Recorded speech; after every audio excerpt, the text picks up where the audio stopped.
কোরআনের অপর আয়াতের মধ্যে আল্লাহ পাক বলছেন, কুল ইন কানা আবাউকুম ওয়া আবনাউকুম ওয়া ইখওয়ানুকুম ওয়া আজওয়াজুকুম ওয়া আশীরাতুকুম ওয়া আমওয়ালুন ইকতারাফতুমুহা।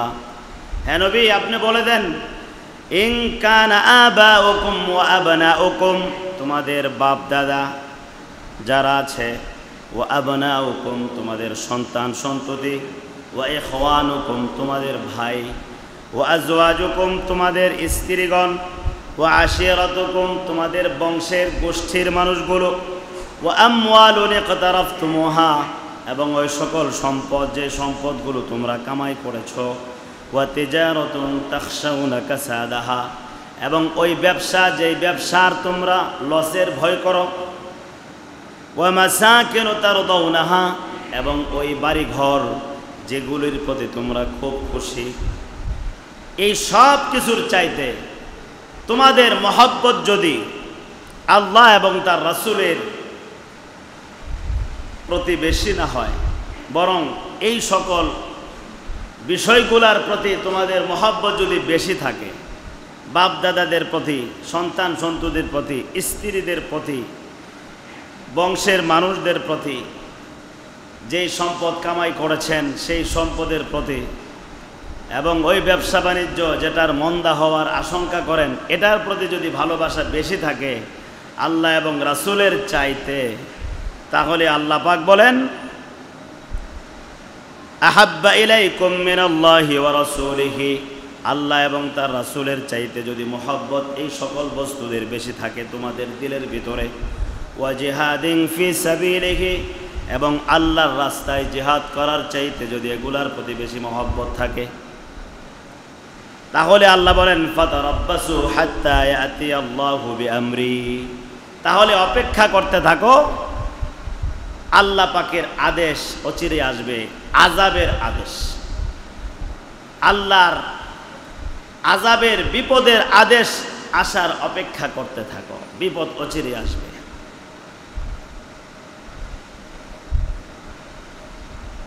তাহলে প্রিয় ভাইয়েরা, কোরআনের এই আয়াত থেকেও আমরা কি জানতে পারি, যে দুনিয়ার সব বস্তু থেকে নবী মুহাম্মদ সাল্লাল্লাহু আলাইহি ওয়াসাল্লাম এবং আমাদের রব আল্লাহ সুবহানাহু ওয়া তাআলার মহব্বত আমাদের দিলের ভিতরে সবচাইতে বেশি থাকা চাই। আল্লাহর প্রতি ভালোবাসা এবং নবী সাল্লাল্লাহু আলাইহি ওয়াসাল্লামের প্রতি ভালোবাসা, এটা কি মুখে দাবি করলেই শেষ হয়ে যাবে, নাকি আল্লাহ পাকের হুকুম মানতে হবে? আল্লাহর হুকুম মানে না, এক ওয়াক্ত নামাজও পড়ে না, আবার কেউ 5 ওয়াক্তের এক ওয়াক্ত পড়ে না, শুধু জুমার দিনে হাজির হয়ে যায়। আর সে যদি বলে যে আমি আল্লাহকে ভালোবাসি, আচ্ছা এতটুকুই কি যথেষ্ট হবে? বলেন, আমি যে আল্লাহকে ভালোবাসি এর দলিলই হইল আমি আল্লাহর হুকুম মানি। যদি আল্লাহর হুকুম আমি মানি তাহলে বুঝবো যে আমার দিলের ভিতরে আল্লাহ পাকের ভালোবাসা আছে। নবী সাল্লাল্লাহু আলাইহি ওয়াসাল্লামের সুন্নতের যদি অনুসরণ করি তাহলে বোঝা যাবে আমার দিলের ভিতরে নবীর ভালোবাসা আছে।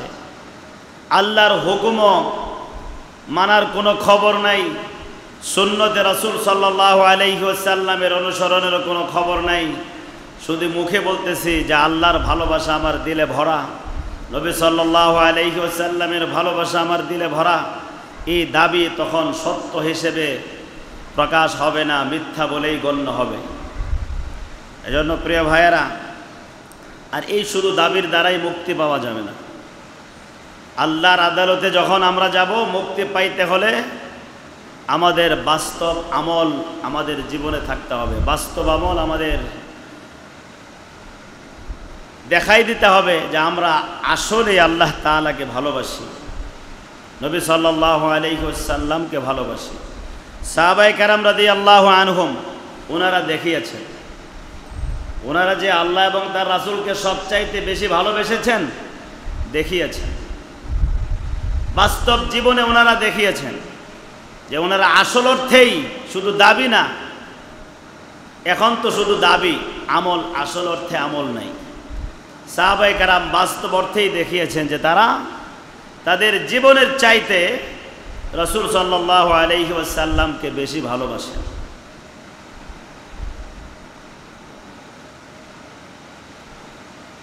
ওদের যুদ্ধের ভিতরে নবী সাল্লাল্লাহু আলাইহি ওয়াসাল্লামের মাথায় হেলমেটের কড়া ঢুকে গিয়েছিল। এক সাহাবী এসেছেন সামনে, আসার পরে আরেকজন সাহাবী আসছেন, কে কার আগে নবী সাল্লাল্লাহু আলাইহি ওয়াসাল্লামের সেই মাথায় ঢুকে যাওয়া কড়াকে টেনে বের করবেন। তো যিনি আগে এসেছিলেন তিনি বললেন যে ভাই, আমি এই সৌভাগ্য হাত ছাড়া করতে চাই না। তো তিনি এই বলে সেই লোহার কড়ার মধ্যে কামড় দিয়ে জোরে টান দিয়েছেন। টান দেওয়ার সাথে সাথে ওনার একটা দাঁত ভেঙে গেছে। এরপরেও তিনি থেমে যান নাই, আরেকটি লোহার কড়া দাঁত দিয়ে আবার টান দিয়েছেন। তো ওইটা টেনে বের করার সময় আরেকটা দাঁত ভেঙে গেছে। এরপরে কড়া বের করার পরে যে রক্ত বেয়ে পড়তেছিল, এক সাহাবী চিন্তা করলেন যে এই সুযোগ হাতছাড়া করা যাবে না। তো সাথে সাথে এসে উনি নবী সাল্লাল্লাহু আলাইহি ওয়াসাল্লামের রক্ত মুবারক চেটে গিলে ফেলেছেন। তো নবী সাল্লাল্লাহু আলাইহি ওয়াসাল্লাম বলেছেন, লান তামাসসাকান নার, তোমাকে আর কখনো জাহান্নামের আগুন স্পর্শ করবে না। তো সাহাবায়ে কেরামের দিলের ভিতরে নবী সাল্লাল্লাহু আলাইহি ওয়াসাল্লামের প্রেম এবং ভালোবাসা কি পরিমাণ ছিল ওনারা বাস্তবিক অর্থেই দেখিয়েছেন। পারস্য যখন বিজয় হবে, পারস্য বিজেতা হযরত হুযায়ফা ইবনুল ইয়ামান রাদিয়াল্লাহু আনহু পারস্য আক্রমণ করবেন। এই সময় পারস্যের সম্রাট কিসরা মুসলমানদের নেতৃবৃন্দ যারা ছিল তাদেরকে রাজ দরবারে আহ্বান করলেন আলোচনা করার জন্যে। তো সাহাবায়ে কেরামের একটি জামাত, যেখানে হুযায়ফা ইবনুল ইয়ামান রাদিয়াল্লাহু আনহু ছিলেন, রাজ দরবারে হাজির হলেন। কিসরা সম্রাট, পারস্য সম্রাট কিসরার রাজ দরবারে হাজির হয়েছেন। পারস্য সম্রাট মানে কি জানেন? পারস্য সম্রাট মানে হলো বর্তমানের আমেরিকার প্রেসিডেন্ট।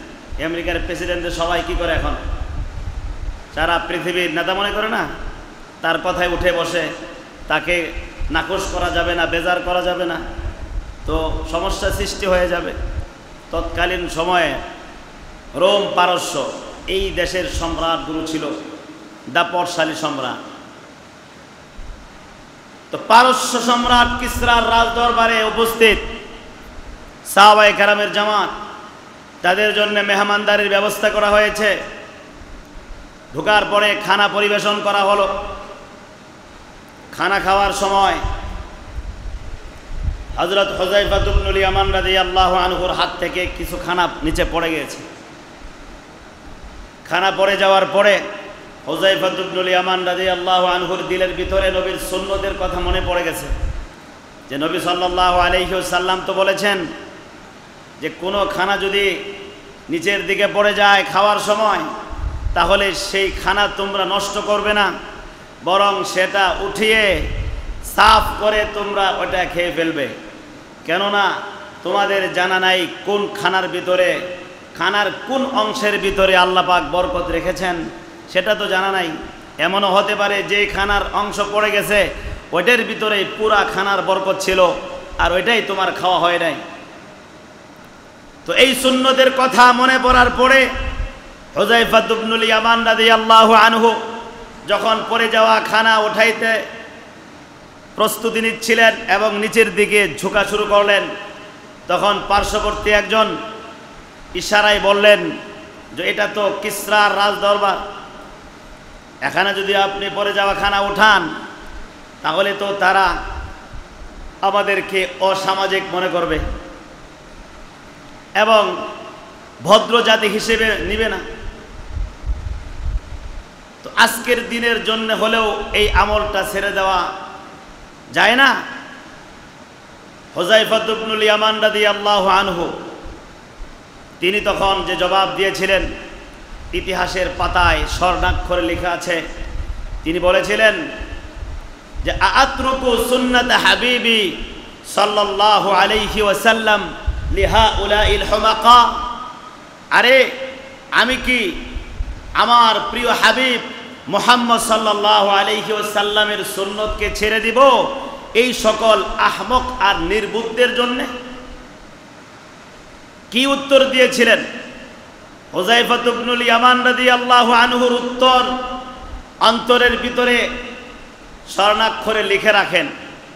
হযরত হুযায়ফা ইবনুল ইয়ামান রাদিয়াল্লাহু আনহু কি উত্তর দিয়েছিলেন? আতরুকু সুন্নাত হাবিবি সাল্লাল্লাহু আলাইহি ওয়াসাল্লাম লিহাউলাইল হুমাকা, এই সকল নির্বুধ আর আহমকদের জন্য আমার প্রিয় হাবিব মুহাম্মদুর রাসূলুল্লাহ সাল্লাল্লাহু আলাইহি ওয়াসাল্লামের সুন্নতকে কি আমি ছেড়ে দিব? এই কথা বলে তিনি সেই পড়ে যাওয়া খানা উঠিয়েছেন এবং সেটা পরিষ্কার করে খেয়ে ফেলেছেন। তিনি কোনো পরোয়া করেন নাই যে আমাকে অসামাজিক বলবে, আমাকে অভদ্র বলবে, আমাকে নিন্দা করবে, আমাকে ওইটা বলবে ওইটা বলবে। সুতরাং তিনি কখনো এটা ভাবেন নাই। কিন্তু আমরা তো এটা ঠিকই ভাবি। খানা খাওয়ার সময় যদি কোনো খানা তো ইচ্ছা করেই ফেলায় অনেকে, যে ইচ্ছা করে না ফেলাইলে এটা নাকি ভদ্রতা হয় না। যেটা পড়ে যায় অনিচ্ছা সত্ত্বেও সেটা উঠে খাওয়া তো দূরের কথা, সেটা তো অনেক স্বপ্নের বিষয়। এখন ওটা তো অনেক স্বপ্নের মতো হয়ে গেছে। যেটা পড়ে যাবে ওইটা উঠাই খাওয়া, ইচ্ছা করেই তো ফেলায়। যে খানা খাইতেছে চতুর্দিকে যেন খানা পড়ে থাকে। আবার খানা খাওয়ার শেষে প্লেটকে চেটে খাওয়া, এটা রাসূল সাল্লাল্লাহু আলাইহি ওয়াসাল্লামের একটি সুন্নাহ। নবী সাল্লাল্লাহু আলাইহি সাল্লাম বলেছেন তোমরা প্লেটকে চেটে খাও, কারণ প্লেটের কোনো একটা জায়গার ভিতরে খানার বরকত আল্লাহ রেখে দেন। তো ওইটা যদি আপনি চেটেই না খান তাহলে খানার বরকত পাবেন কোথায়? খানার বরকত নাই মানে কি? আপনার পেটের সমস্যা হবে, বিভিন্ন রোগ তৈরি হবে এই খানা থেকে। খানার মধ্যে বরকতই নাই। তো চেটে খাওয়া তো এটা একটা এখন বর্তমান মুষ্টিময় কিছু আল্লাহর বান্দা আছে, কেউ যে নাই এমনও না, কিন্তু বেশিরভাগ মানুষের আমল হইল চেটে খাওয়া তো দূরের কথা, কিছু অংশ বাড়তি না রাখলে ইজ্জত নষ্ট হয়ে যায়। কিছু আপনার মাখাই মুখায় নিবে বেশি করে, মাখাই টাকায় এক সাইড দিয়ে কিছু রাখে বাস চলে আসবে, এটা হলো তার ভদ্রতা। এই ভদ্রতা কাকে খুশি করার জন্য করতেছেন? এই ভদ্রতা কার থেকে শিখেছেন? এই ভদ্রতা কোথায় থেকে শিখলেন? আপনি কি মুসলমান নাকি অন্য কিছু? যদি বলেন আমি ভদ্রতা ইহুদিদের থেকে শিখেছি, তা আপনি মুসলমান হয়ে ইহুদিদের থেকে এটা কেন শিখলেন? আপনি যদি বলেন খ্রিস্টানদের থেকে শিখেছি, তাহলে আপনি মুসলমান হয়ে খ্রিস্টানদের কাছ থেকে কেন এই আদর্শ নিলেন আপনি? আর যদি বলেন যে না কারো থেকে শিখে নাই, তাহলে তো আপনার আদর্শ এটা না, তাহলে এটা করেন কেন? মুসলমানের আদর্শ তো এটা নয়। মুসলমান একটা লুকমা খানা নষ্ট করবে না, মুসলমান প্রত্যেকটা লুকমা পরিষ্কার করে খানা খাবে। এটা আল্লাহর দেওয়া রিজিক, এটা আপনি আমি বানাই নাই, তৈরি করি নাই যে মন চালে আমি ফেলাই দেব আর মন চালে নষ্ট করব। এই রিজিক কি আমি আপনি বানিয়েছি? সেটা একটা ভাত কি তৈরি করেছি আমরা? তাহলে এটা নষ্ট করার অধিকার কে দিয়েছে আমাদেরকে বলেন? কে দিল আপনাকে আমাকে ওই অংশটুকু রেখে নষ্ট করার জন্যে? আরো কত রকমের চিন্তা ফিকির। আমরা যদি আমাদের প্রত্যেকের আমলের দিকে তাকাই, তো রাসূল সাল্লাল্লাহু আলাইহি ওয়াসাল্লামের সুন্নতের অনুসরণ কতজন মানুষ করছে? পোশাক পরিচ্ছদের দিকে তাকান। নবী সাল্লাল্লাহু আলাইহি ওয়াসাল্লামের যেই রকম পোশাক ছিল, সাহাবীরা যেই রকম পোশাক পরেছেন ওই রকমই তো পরা চাই মুসলমান হিসেবে। কথা বলেন ঠিক কিনা? কিন্তু এটা যদি পড়তে যাই তাহলে আমরা অনেকেই ভাবে আমাদেরকে তো স্মার্ট দেখাবে না। যদি পাঞ্জাবি টুপি পরি সবাই, তো আমাদেরকে সব এক ডালাও মৌলবী বলবে। আর মৌলবী তো বর্তমান দুনিয়ার সমাজের একটা গালিও বলা যায়। মৌলবী বলে মানুষ গালি দেয় এখন। তো আমাকে মৌলবী বলবে আর অসামাজিক মনে হবে, আরে সমাজের একটা একদম নিম্ন শ্রেণীর জীবজন্তুর মতো মনে হয়। আর প্যান্ট আর শার্ট পরে ট্রাই লাগাই দিলে একদম স্মার্ট, পৃথিবীর ভিতরে শ্রেষ্ঠ জাতি হিসেবে পরিচিত লাভ করতে পারবো। এই জন্য কী পড়তে হবে? প্যান্ট পরতে হবে, শার্ট পরতে হবে, আবার টাই লাগাইতে হবে, মাথার চুলগুলো একদম ইহুদি খ্রিস্টানদের মতো স্টাইল করে না সাথলে আমাকে তো ভদ্রই মনে হবে না। বাস লাগিয়ে চলছে। এই যে ধারণ, আপনি যে নিজেকে সাজাইলেন, অন্যের সাজে নিজেকে সুসজ্জিত করলেন, কয়দিন এই সাজ থাকবে? নবী সাল্লাল্লাহু আলাইহি ওয়াসাল্লামের সুন্নত দাড়ি মুবারক, বরকতময় দাড়ি। পুরুষের মুখের দাড়ি হলে তার জন্য বরকত। এই দাড়ি যেটা গুরুত্বপূর্ণ সুন্নত, যেটা নবী সাল্লাল্লাহু আলাইহি ওয়াসাল্লাম কাটতে নিষেধই করেছেন, শুধু লম্বাই করতে বলেছেন।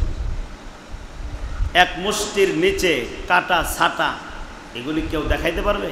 আছে কোথাও? নবী সাল্লাল্লাহু আলাইহি ওয়াসাল্লাম জীবনে কখনো দাড়ি কেটেছেন? আছে এটা? ওফুল লুহা, নবীজির দাড়ি লম্বা করো, লম্বা করো।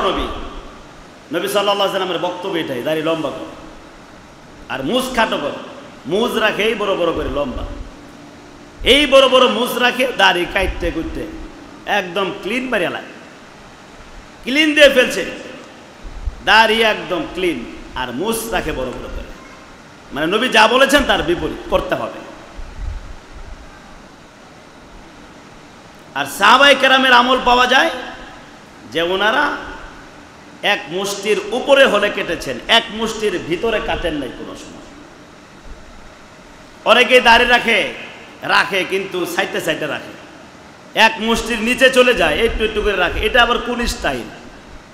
এক রাখলে লম্বা করে, আর যদি কাটতে মনে চায় আপনার যে একটু কাটবো, তাহলে এইভাবে ধরে এই মুষ্টির বাহিরে দুই চারটা যদি থাকে তাহলে কাটেন, কারণ এটা সাহাবীদের আমল আছে।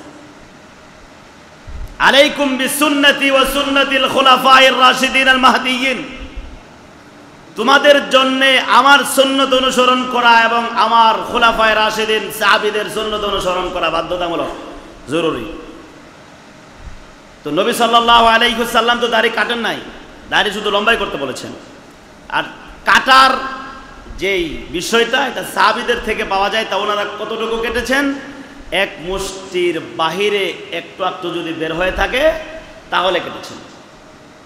অনেকেই দাড়ি একবারে ক্লিন করেন, এটা কি কোথায় থেকে আসলো?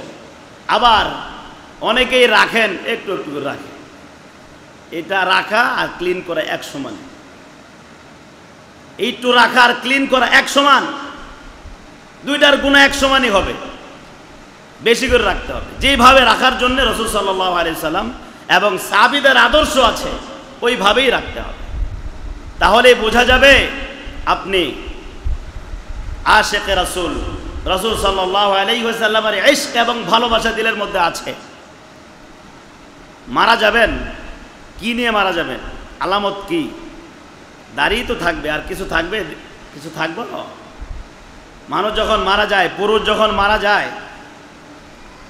মুসলমান হিসেবে একটা জিনিসই আলামত হিসেবে সুন্নত নিয়ে যাইতে পারবেন, সেটা হলো দাড়ির সুন্নত। আর কিছুই নিয়ে যেতে পারবেন না। পাঞ্জাবি খুলে রেখে দিব, হ্যাঁ, টুপি খুলে রেখে দিবে, টুপি পরাই দিবে না, সাদা কাপড় পরাই দিবে খালি মাথায়। একটা সুন্নত সেটা সাথে দিয়ে দিবে, সেটা হলো দাড়ি। দাড়ি কামাই দিবে না, এটা রাখেন, এটা কেউ ছাড়বেন না। হুযায়ফা ইবনুল ইয়ামান রাদিয়াল্লাহু আনহু যে উত্তর দিয়েছিলেন, একজনে দাঁড়িয়ে রাখে, আরেক বন্ধু তিরস্কার করে, আরে কিরে চাচা মুরব্বী হয়ে গেছে আজকে? আজ থেকে 15 বছর আগে আমার যখন নতুন দাড়ি হয়েছে তখন দেখি আমাকে চাচা টাকা শুরু করছে। বেটা, তোর থেকে বয়স তো আমার 2 বছরের বেশি হইতো না। চাচা ডাকসকে, আপনি দাঁড়িয়ে রাখছেন এই জন্য চাচা ডাক। তো চাচাটাকে তখন লজ্জা লাগে। এক বন্ধু আরেক বন্ধুরে তিরস্কার করে যে মুরব্বী হয়ে গেছস, আরো কত বক্তব্য, এদের ভাষা তো আমার সব মুখস্থ নেই, বলে বলে তিরস্কার করে। এরপরে তাকে লজ্জা দেয়, এই জন্য বন্ধু মহলের মধ্যে সে চলতে পারবে না, দাঁড়িয়ে রাখে না। আবার অনেক ছেলেরা দাঁড়িয়ে রাখতে চায়, বাবা মা নিজে বাধা দেয়, এখন দাঁড়িয়ে রাখিস না, দাঁড়িয়ে তাড়াতাড়ি কাটছে যা, তাড়াতাড়ি ক্লিন সেভ করে আয়। নাপিতের দোকানে গিয়ে ক্লিন সেভ এখনই দাঁড়িয়ে রাখে, এখন দাঁড়িয়ে রাখলে কি বিয়ে করতে পারবি? তোরা সে বিয়ে দেবো কেনা? মেয়ে কে বিয়ে দিবে? সমাজ ব্যবস্থা, মা বাবা তাকিদ করতেছে তাড়াতাড়ি দাড়ি কাট, তা না হয়তো তোরে বিয়ে করাতে পারবো না, তুই বুড়ো হয়ে গেছিস। অসংখ্য হাজার হাজার ফ্যামিলি সদস্য যেমন আছে জোর করে দাড়ি কাটা।